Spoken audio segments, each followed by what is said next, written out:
StarCraft is all about strategy, execution, and foresight, where a single action leaves lasting consequences. Now you can experience the game on your tabletop for the first time by playing one of 3 unique races, as well as many sub-factions. But before the game, players build their base and their army, and then battle it out with others over control of important objectives, which may very well determine the fate of the universe. In this video, we will showcase a full starter set for StarCraft, the tabletop miniatures game, which includes miniatures, tokens, dice, and terrain sets. Each round is divided into 4 phases. The movement phase, where players maneuver their units across the battlefield. The assault phase, where units clash, leading to devastating charges and brutal barrages. The combat phase, where we resolve every close combat attack. And finally, the scoring phase, where players determine control over the mission markers and objectives and score points for them. To start things off, we need to know what we're fighting for and where we are deploying. Both players bring 2 mission cards and 2 deployment cards to the battle, and roll 2 6-sided dice each. Whoever rolls the highest decides either the mission draft or the deployment draft. The Zerg player won in this case, and chose to control the mission draft. The player who doesn't choose the mission draft bans 2 cards, after which the controlling player then picks the final card which will be used in this game. The same is done for the deployment cards, but the roles of the players are reversed. After mission and deployment have been chosen, we're going to do a roll-off to determine initiative. The Zerg player won the roll-off, so they get to choose who goes first. In this case, they choose to take the initiative. We start off in the movement phase, which is where we move units and deploy new ones onto the battlefield. We'll start off by deploying a unit of Zerglings by activating them from our reserves. We take one model from the unit and move it from the edge of the table using its movement value. This is our leading model for this action. Next, we deploy the rest of the models from that unit within the coherency range. Usually this range is 3 inches, but in the case of this Zergling unit, it's 4 inches. Once we're done, we put down an activation token next to the unit with the arrow side up to mark that it has been activated in the movement phase and can't be activated again until the next phase. Players alternate taking turns, so it's now the Terran player's turn to deploy. Let's have a look at another action we can do in the movement phase: moving. In this example, the Terran player will activate their Marines to move forward. Similar to deployment, you choose a leading model, which can be any model in the unit, and move it by any number of inches depending on its movement characteristic. Once the leading model has been moved, the rest of the models in that unit are placed within coherency range of the leading model. It's important to note that at any point during the movement or deployment, the models in your unit must be at least 1 inch away from any enemy models. Now it's the Zerg player's turn. They will choose to perform the hold position action. After the Zerglings move, the player controlling them will choose to burrow them into the ground by using the Lie in Wait ability from the Hatchery tactical card. There's 1 or more action that a unit can take during the movement phase. They can disengage from a close combat encounter. It functions the same way as a normal move, but must be taken instead of a regular move action. If you wish to move out of close combat, units with more supply than the enemy can disengage without penalty. In any other case, disengaging means that you won't be able to charge or shoot with this unit in the following phase, so use this action wisely. In the movement phase, both players each have an activation left, but instead of activating a unit, a player may choose to pass, foregoing the rest of their activations in this phase, but getting to choose if they go first or second in the next phase. In this example, the Terran player will pass first, gaining the first player token from their opponent. At the end of the movement phase, players place down activation tokens on any unactivated units.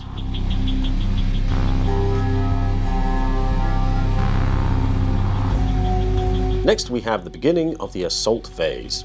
This is where players can do one of 4 actions: charge, move, hold, or perform a ranged attack, with each choice leading to lasting consequences. As the Terran player has the first player token, they will choose to activate their marauders first, which will fire upon the enemy roaches. We check the range of each individual model in the unit, and then line of sight from each individual unit. Line of sight is checked on a 2D plane by creating an imaginary line from the attacker's base to the defending unit's base. Let's go over the stats we can find on a unit card, as this will help us to identify how much damage a unit can inflict and how much damage it can take before being removed from the table. The Marauder weapon has a rate of attack of 3, which means that each model that is in range and has line of sight of its target adds 3 dice to the attack roll, with them hitting on 3+. Let's talk about combat tags now. These are meant to be descriptors of what the unit is and what weapons it may be weak to. This directly functions in tandem with another core mechanic, Surge, allowing you to avoid the enemy's armor roll if you're using an effective counter against them. Marauders are a specialist anti-armored unit, and as such have a D3 surge against armored units, which the roaches are. Each point of surge allows you to have one of your hits ignore the opponent's armor roll. Additionally, Marauders have a Pierce Armor 2, which means that the value of their damage is increased to 2 against armored targets. Our Marauders roll 3 surges in total with 4 hits. This means that 3 of these hits go through, and one of them goes to the defense pool, which the defender will make an armor roll. In this case, the defender blocks the 1 hit in the defense pool but can't block the surged hits, with each one dealing 2 damage for a total of 6. Roaches have 4 hit points each, which means that 1 roach dies and the remaining 2 damage carries over and stays on the unit, marking it with a die. Another damage is inflicted. We end the activation of the Marauders and mark it by flipping the activation token to the assault side. Next, the Zerg player decides to activate their queen and moves them out of the way to create a path for their Zerglings. As with the Marauders, the activation token is flipped once their activation ends. Going back to the Terran player, the Marines will shoot the roaches, but due to a lack of effectiveness and surge to get through their armor, they only manage to deal 1 damage.